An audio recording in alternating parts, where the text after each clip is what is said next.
Good morning વિદ્યાર્થી મિત્રો. ચાલો આજે આપણે અર્થશાસ્ત્રનો જે આગળની જે કંઈ માહિતી છે એ સમજવાનો પ્રયત્ન કરીએ. ગયા અઠવાડિયે આપણે ભણ્યા હતા એ યાદ કરો કે ઉત્પાદનના સાધનો કેટલા છે અને કયા કયા, આ આપણે મુદ્દો સમજેલા, જેમાં જમીન, મૂડી, શ્રમ અને નિયોજક આ 4 સાધનોનો આપણે અભ્યાસ કરેલો. હવે તેની સાથે આપણે આગળની જે કંઈ અભ્યાસ છે એ તાદાત્મ્ય સાધવાનો પ્રયત્ન કરશું. હવે જો ઉત્પાદનના સાધનો 4 છે એવું આપણે સમજ્યા હતા, તો ઉત્પાદનના જે સાધનો છે તેની ફાળવણી કઈ રીતે અર્થતંત્રમાં કરવામાં આવે છે એ આજે આપણે સમજશું. હવે આપ સૌ જાણો છો કે સમગ્ર વિશ્વની અંદર ઉત્પાદનના સાધનો છે એ એક સરખી માત્રામાં વહેંચાયેલા નથી. પછી તે સાધનો કુદરતી હોય કે માનવસર્જિત. જેમ કે અમેરિકા અને ભારત, તો અમેરિકાની અંદર કેટલાક સાધનો છે જે ઉત્પાદનના, જેમ કે જમીન છે, મૂડી છે, નિયોજક છે સારા, તો આની વધારે માત્રા છે. જ્યારે ભારતમાં જુઓ તો 4 સાધનમાં આપણી પાસે સૌથી વધુ શ્રમ સાધન છે, એટલે કે માનવી છે.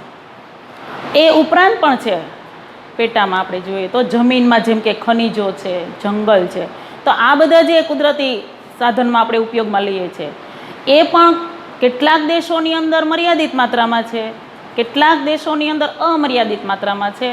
તો ઉત્પાદનના સાધનોની ફાળવણી કરવી એ ઘણો બધો જટિલ પ્રશ્ન છે. તો એ આજે આપણે અહીંયા જોઈએ. એ સમજવા માટે પહેલાં આપણે છત અને અછતનો ખ્યાલ છે એ સ્પષ્ટ કરવો પડશે. છત અને અછત અર્થશાસ્ત્રમાં એની પણ વ્યાખ્યા છે. છત એટલે શું?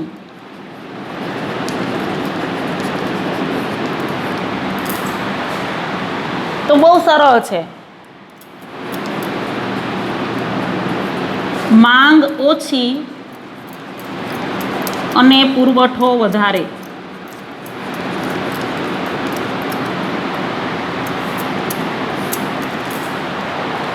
છતનો અહીંયા અર્થ આપણે આપીએ છીએ કે છત એટલે કે માંગ ઓછી અને પુરવઠો વધારે, એટલે કે જથ્થો છે એ જરૂરિયાતના પ્રમાણમાં વધારે છે એવું કહે છે.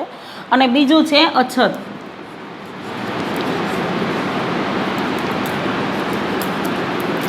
માંગ વધુ અને પુરવઠો ઓછો. અછત એટલે શું થશે કે માંગ વધુ છે, બજારની અંદર ચીજ વસ્તુઓની માંગ વધુ છે, તેની સામે પુરવઠો એટલે કે વસ્તુનો જે જથ્થો છે ઓછો છે. તો આ બે પરિસ્થિતિની અંદર આપણને ખ્યાલ આવે છે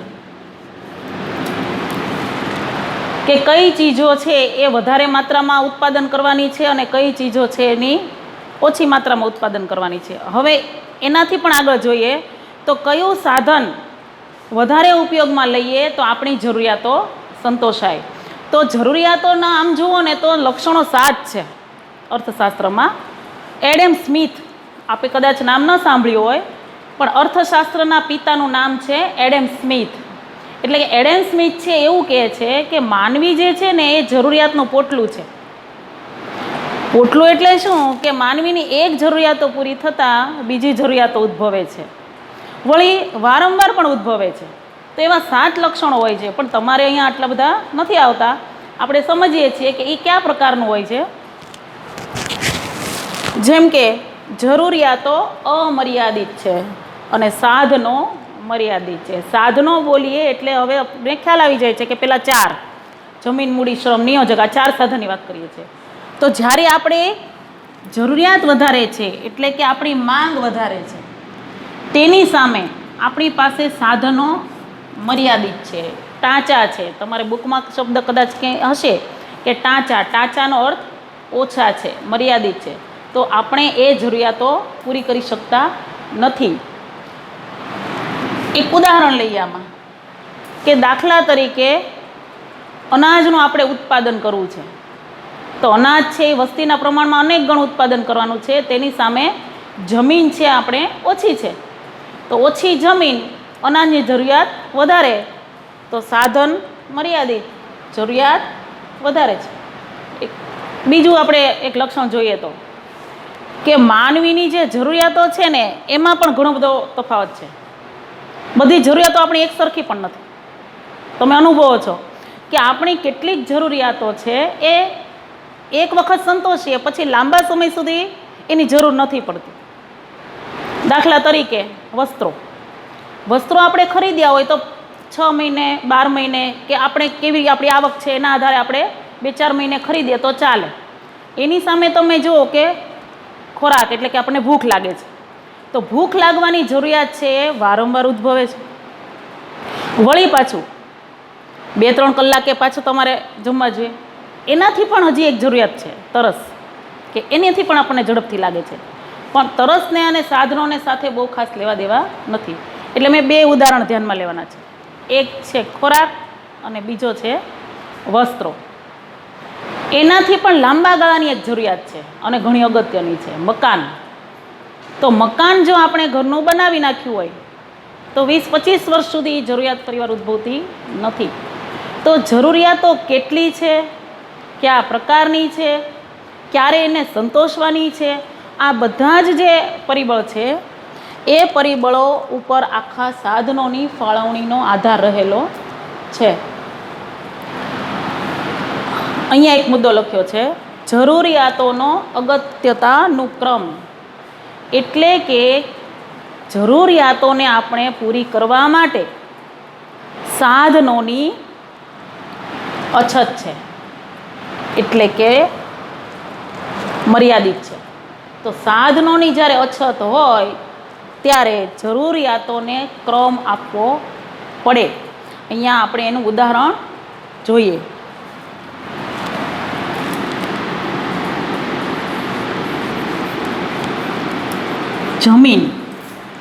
જમીન એ ઉત્પાદનનું એક સાધન છે એવું આપણે સમજ્યા હતા. હવે જમીનનો જે ઉપયોગ છે એ તમે ખોરાક માટે પણ કરી શકો, એટલે કે અનાજના ઉત્પાદનમાં, તમે શાળા માટે પણ કરી શકો છો, મંદિર પણ બનાવી શકો છો, દવાખાનું પણ બનાવી શકો છો, કારખાનું પણ નાખી શકો છો. જરૂરિયાતોનો અગત્યતાનુક્રમ. આપણે અહીંયા બીજો આ મુદ્દો ચાલે છે, અગત્યતા. હવે જુઓ તમે કે આ જે મેં લખ્યા છે ઉદાહરણ, એમાંથી કઈ જરૂરિયાત એવી છે કે જેને તમારે પહેલાં પૂરી કરવી પડશે? દવાખાનું, કારખાનું, મંદિર, શાળા કે ખોરાક? તો સૌથી પહેલાં કયું આવશે? ખોરાક આવશે ને, કારણ કે આપણને વારંવાર લાગે છે ભૂખ. પછી બીજા ક્રમે શું લાગે છે તમને? મને અહીંયા દવાખાનું લાગે છે બીજા ક્રમે, કારણ કે આપણું આરોગ્ય સારું બીજા ક્રમે છે અહીંયા લખ્યા પ્રમાણે. પછી ત્રીજા ક્રમે આવશે શાળા, શિક્ષણ પણ તેટલું જ જરૂરી છે. ચોથા ક્રમે આવશે કારખાનું અને સૌથી છેલ્લે મંદિર, મસ્જિદ, ગુરુદ્વારા, કોઈ પણ વસ્તુ ધાર્મિક સ્થળની વાત છે. તો ઈશ્વર છે ખરા, પણ ધાર્મિક સ્થળ માટે કદાચ પછી આપણે કરીશું તો ચાલશે. પણ આ જે જગતના જે જરૂરિયાતો છે, ખોરાક, બીજા ક્રમે દવાખાનું, ત્રીજા ક્રમે શાળા, કારખાનું અને મંદિર, તો આ 5 જરૂરિયાતોનો મેં ક્રમ આપ્યો છે. તો એ આ મુદ્દો આના અનુસંધાને આપણે સમજી શકાય કે સાધન છે એ મર્યાદિત છે. ઉત્પાદનનું સાધન જમીન જે મર્યાદિત છે, તેની સામે જરૂરિયાતો છે એ અમર્યાદિત છે. તો અમર્યાદિત જરૂરિયાતો હોવાને કારણે આપણે શું કરવું પડે? અર્થતંત્રમાં જરૂરિયાતોને ક્રમ આપવો પડે. આ એક નાનું ઉદાહરણ છે, પણ જ્યારે સમગ્ર દેશ ચલાવવાનો હોય, સમગ્ર વિશ્વના બધા દેશો જ્યારે અર્થતંત્ર ચલાવતા હોય તો તેણે પોતાના દેશની સમગ્ર જરૂરિયાતોને ધ્યાનમાં રાખવી પડે અને ત્યાર પછી તે જરૂરિયાતો છે એને પૂરી કરવા માટે ક્રમ આપવો પડે. તો અમેરિકાને બહુ વાંધો નથી આવતો, પણ ભારતને તો રીતસરનું દોડવું જ પડે. હવે એની આગળનો એક મુદ્દો છે, જરૂરિયાતો વૈકલ્પિક પ્રશ્નો ઊભા કરે છે. આની જેવું જ થશે. થોડું, પણ અહીંયા પણ મારે તમને ઉદાહરણ સાથે સમજાવવું પડ્યું હતું, પણ આપણે હજુ પણ એના પેટામાં જશું. જુઓ, વૈકલ્પિક પ્રશ્નો ઊભા કરે છે, જેમ અહીંયા કર્યા. તો ફરીવાર જમીન સાધન છે.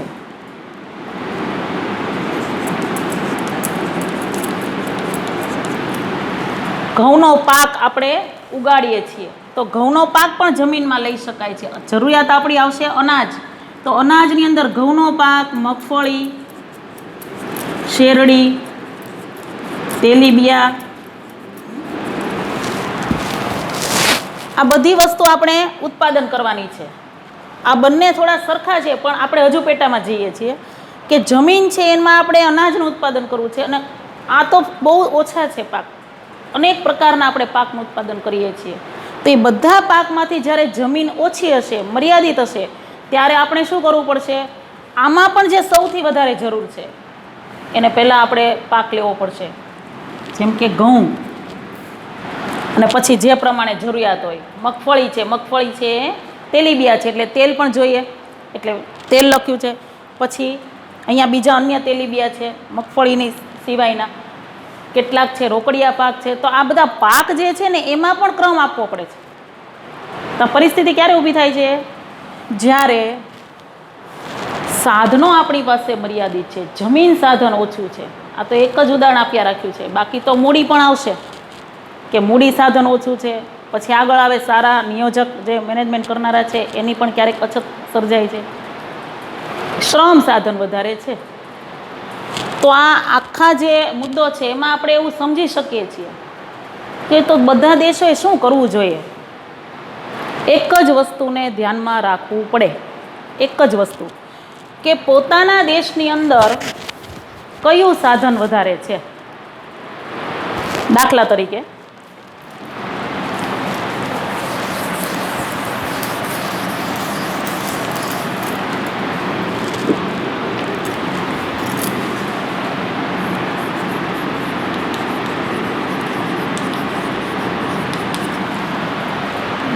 તરીકે ભારત અને અમેરિકા. તો ભારત છે, અહીંયા હું બધા સાધન લખું છું: જમીન, મૂડી, શ્રમ અને નિયોજન.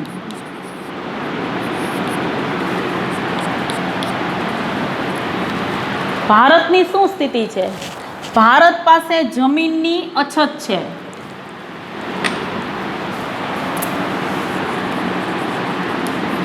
મૂડીની અછત, શ્રમની છત, નિયોજકની અછત. જ્યારે અમેરિકામાં જમીનની છત, મૂડીની છત, શ્રમની અછત, નિયોજકની છત. છત એટલે કે વધારે હોવું. અહીંયા લખ્યું છે, જો, છત એટલે માંગ ઓછી, પુરવઠો વધારે.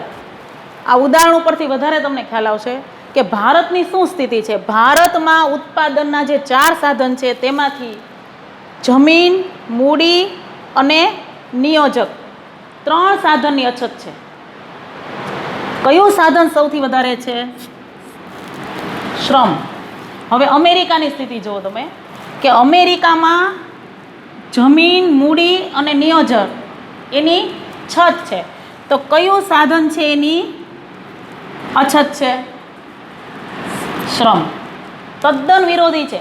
ભારત અને અમેરિકાની સ્થિતિ તદ્દન વિરોધી છે. જો અહીંયા ખ્યાલ આવે છે. હવે એના ઉપરથી આપણે નક્કી કરી શકશું કે ભારતે કેવી ચીજોનું ઉત્પાદન કરવું જોઈએ. શ્રમ પ્રધાન. અને અમેરિકાએ કેવી ચીજોનું ઉત્પાદન કરવું જોઈએ? મૂડી પ્રધાન. ભારત, અમેરિકા.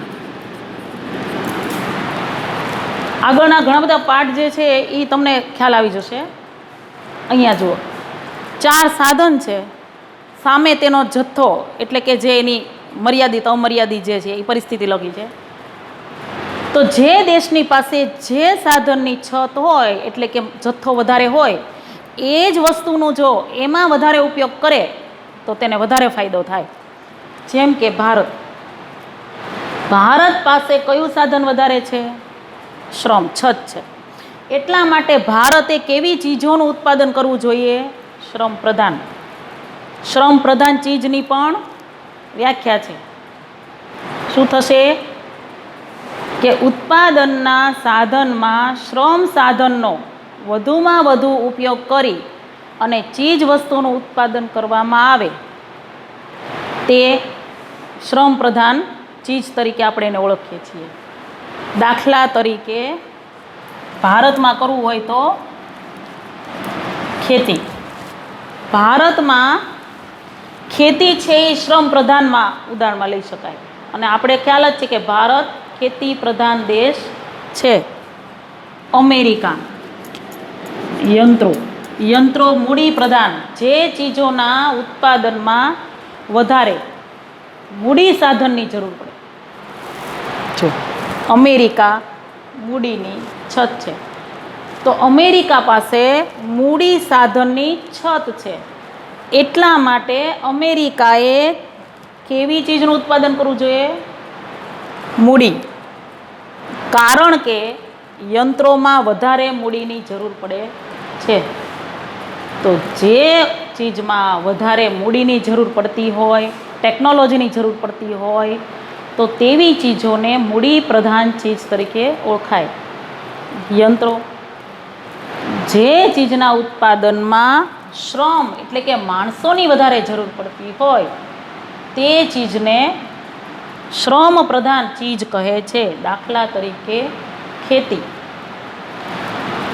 તો એના ઉપરથી દેશને ઓળખી જઈએ કે ભારત કેવો દેશ છે અર્થશાસ્ત્રની રીતે. ભારત પેલું આપણે ભણ્યા છીએ વિકસિત ને વિકાસશીલ. એ સિવાય પણ આપણે કહી શકીએ કે ભારત ઉત્પાદનના સાધનની દ્રષ્ટિએ કઈ પ્રકારનો દેશ છે? શ્રમ પ્રધાન. પ્રધાન એટલે કે મહત્વ. જે દેશમાં શ્રમ સાધનને વધુ મહત્વ આપી ચીજ વસ્તુનું ઉત્પાદન કરે છે તેને શ્રમ પ્રધાન દેશ કહે છે. મૂડી પ્રધાન દેશ. જે દેશ મૂડી સાધનનો વધુમાં વધુ ઉપયોગ કરી ચીજોનું ઉત્પાદન કરે છે તેને મૂડી પ્રધાન દેશ કહે છે. અને આ આખું જે સાધનોની જે ફાળવણી છે એ બધી જ આના આધારે છે. એટલે કે છત અને અછત. છત અને અછતનો ખ્યાલ જો સ્પષ્ટ થશે, આપણે પ્રયત્ન કરીશું. ફરી વખત તમે યાદ રાખવાનો પ્રયત્ન કરશો. હોમવર્ક પણ આપણે આપીશું. તો આ અર્થશાસ્ત્ર છે તમે સરળ રીતે યાદ રાખી શકશો. હવે આજે હું શું કરું છું, હોમવર્ક જે તમને પાછળથી આપતી હતી એના બદલે હોમવર્ક હું વિડીયોમાં જ તમને કહું છું. બરાબર? એટલે દરેક વિદ્યાર્થી છે એને બરાબર ધ્યાનથી સાંભળવું પડશે. આજનું આ જે ભાગ છે પાર્ટ 3 છે આપણો. અર્થશાસ્ત્રમાં ત્રીજો ભાગ છે આજનો. તો એ જે છે એનું આ ભાગનું લેસન છે. નીચેના પ્રશ્નોના માગ્યા મુજબ ઉત્તર લખો. પહેલો પ્રશ્ન છે, છત અને અછતનો ખ્યાલ સ્પષ્ટ કરો. 2 માર્કનો પ્રશ્ન છે. અને જો અલગથી પૂછવો હોય તો છત એટલે શું? પ્રશ્ન બીજો પણ લઈ શકીએ આપણે. અછત એટલે શું? એની બુકની અંદર તમને વ્યાખ્યા નથી, પણ અહીંયા મેં લખી છે એ જ તમારે લખવાની છે. પછી બીજો પ્રશ્ન છે, ઉત્પાદનના સાધનો મર્યાદિત છે અને જરૂરિયાતો અમર્યાદિત છે, માટે જરૂરિયાતો વૈકલ્પિક પ્રશ્નો સર્જે છે. વિધાન સમજાવો. આ વિધાન સ્વાધ્યાયની અંદર પણ છે. 2 માર્કની અંદર આપણે સમજાવવાનું છે. સમજાવવા માટે તમારે ઘણું બધું ખુદ સમજવું પડશે કે ઉત્પાદનના સાધનો. પ્રશ્ન, ઉત્પાદનના સાધનો મર્યાદિત હોવાને કારણે જરૂરિયાતો વૈકલ્પિક પ્રશ્ન સર્જે છે. વિધાન સમજાવો. આગળ લખો. ભારત શ્રમ પ્રધાન ચીજનું ઉત્પાદન શાથી વધુ કરે છે? પછીનો પ્રશ્ન, શ્રમ પ્રધાન ચીજનું ઉદાહરણ આપો. એના પછીનો, અમેરિકા શાથી મૂડી પ્રધાન ચીજનું ઉત્પાદન કરે છે? અમેરિકા કઈ કઈ પ્રકારે યંત્રોનું ઉત્પાદન કરે છે? તો હજુ પણ પેટા ઘણું બધું છે, પણ આ જે છે એમાંથી તમારે આટલા પ્રશ્નોના જવાબ લખવાના છે. તો હવે આપણે આગળના ભાગમાં ભણીશું.